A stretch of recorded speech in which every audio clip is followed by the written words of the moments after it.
Ya, bismillahirrahmanirrahim. Assalamualaikum warahmatullahi wabarakatuh. Perkenalkan, nama saya Kristio Budi Prayoga. Di sini saya akan menjelaskan tugas besar 1 sistem basis data yang saya buat. Yang pertama, saya akan menjelaskan kelebihan sistem basis data. Kelebihan yang pertama adalah kecepatan dan kemudahan. Dengan menggunakan basis data, pengambilan informasi dapat dilakukan dengan cepat dan mudah. Basis data memiliki kemampuan dalam mengelompokkan, mengurutkan, bahkan perhitungan dengan matematika. Dengan perancangan yang benar, maka penyajian informasi akan dapat dilakukan dengan cepat dan mudah. Yang kedua, kelebihannya adalah pemusatan kontrol data. Karena cukup dengan satu basis data untuk banyak keperluan, pengontrolan terhadap data juga cukup dilakukan di satu tempat saja. Jika ada perubahan data alamat mahasiswa misalnya, maka tidak perlu kita mengupdate semua data di masing-masing bagian, tetapi cukup hanya di satu basis data.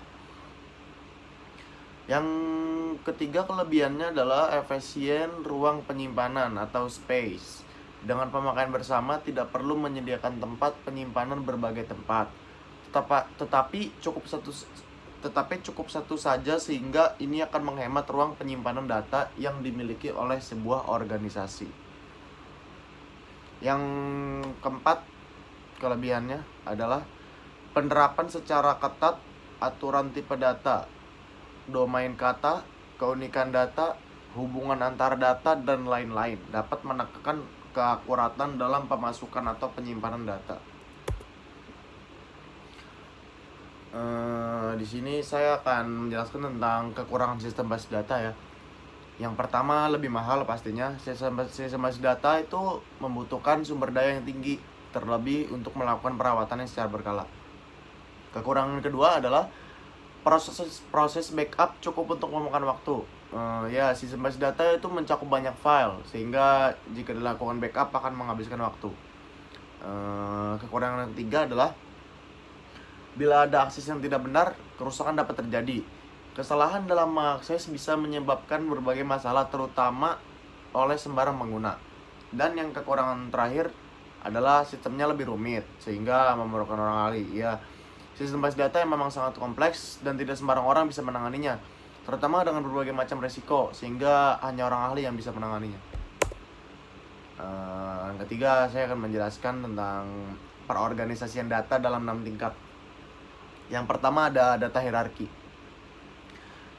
Sistem komputer mengorganisasikan data ke dalam suatu hierarki yang dimulai dengan bit dan kemudian byte.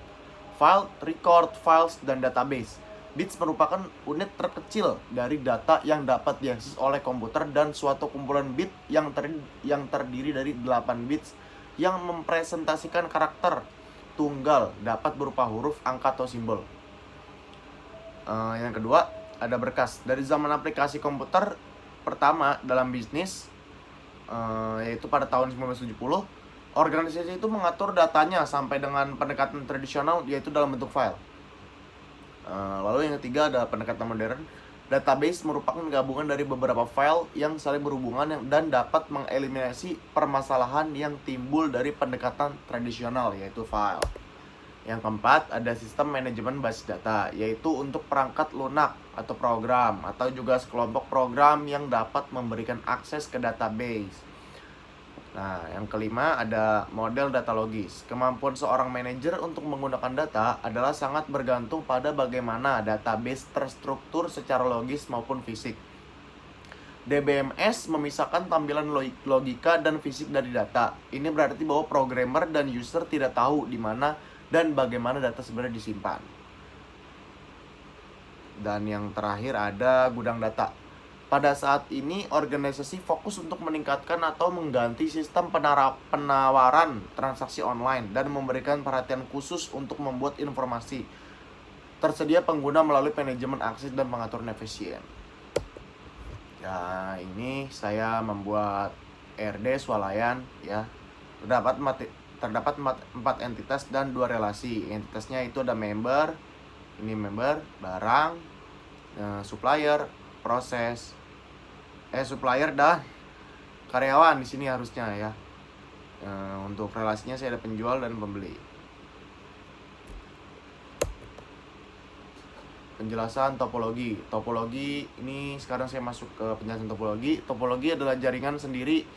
Ialah sebuah metode yang bisa menggunakan topologi jaringan sendiri ialah sebuah metode yang bisa digunakan untuk menghubungkan satu komputer dengan komputer lainnya. Dengan sebuah jaringan yang ada, jenis topologi jaringan sendiri bermacam-macam. Pemakaian dari jenis topologi jaringan ini tergantung dari kebutuhannya, seperti jenis topologi jaringan ring, topologi bus, topologi star, atau jenis topologi jaringan peer-to-peer.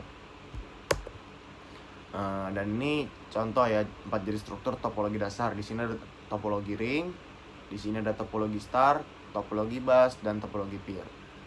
Mungkin segitu saja yang bisa saya sampaikan, kurang lebihnya mohon dimaafkan. Wassalamualaikum warahmatullahi wabarakatuh.